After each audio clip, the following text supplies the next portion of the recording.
Today is National Voter Registration Day that encourages people to make sure they are registered to vote with the upcoming election nearby. Many organizations and officials are getting the word out about all the different ways Mainers can register in our state, and our Sam Rogers is with Maine Secretary of State outside Portland City Hall this morning with more on what voters should know. Good morning again. Good morning, Lee and Sharon. Secretary Bellows, thank you so much for giving us a few minutes here. So if you were with us 30 minutes ago, we talked about the new online portal for folks to register to vote. We also talked about the mail-in ballots, and you brought up a good point about, of course, there are some concerns about mail-in ballot, but Maine voters have a chance to track their ballot online. That's right.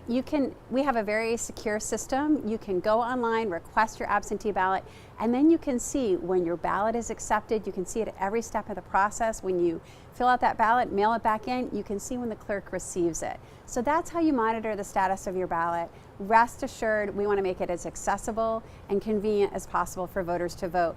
Ballots won't be available, though, until October 7th.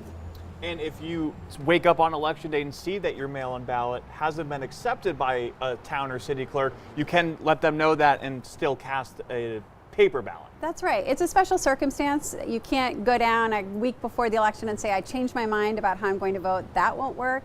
But if on election day your ballot hadn't arrived at the clerk's office, you still have that opportunity to vote. And again, the presidential race has been focusing a lot on 2 candidates, but here in Maine we will see 5 on the ballot, so ranked choice, once again, something that voters need to know about this year. That's right. They'll see a ranked choice voting ballot for president because there are 5 candidates, Donald Trump, Kamala Harris, Jill Stein, Cornel West, and Chase Oliver. They'll see ranked choice voting for CD2, CD1, and U.S. Senate. And really quick, Secretary Bellows, we've been talking about just the acts of political violence and threats made against presidential candidates and, of course, Secretary of State offices around the country. Well, what message do you have to voters as, again, 50 days until Election Day?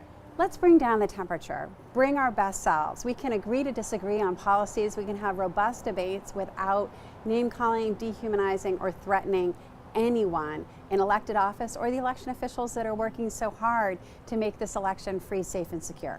Secretary Shenna Bellows, thank you so much for your time this morning. Of course, we have a lot more voter information and guidelines, ways that you can register to vote today. Those are posted on our website and mobile app. Sharon?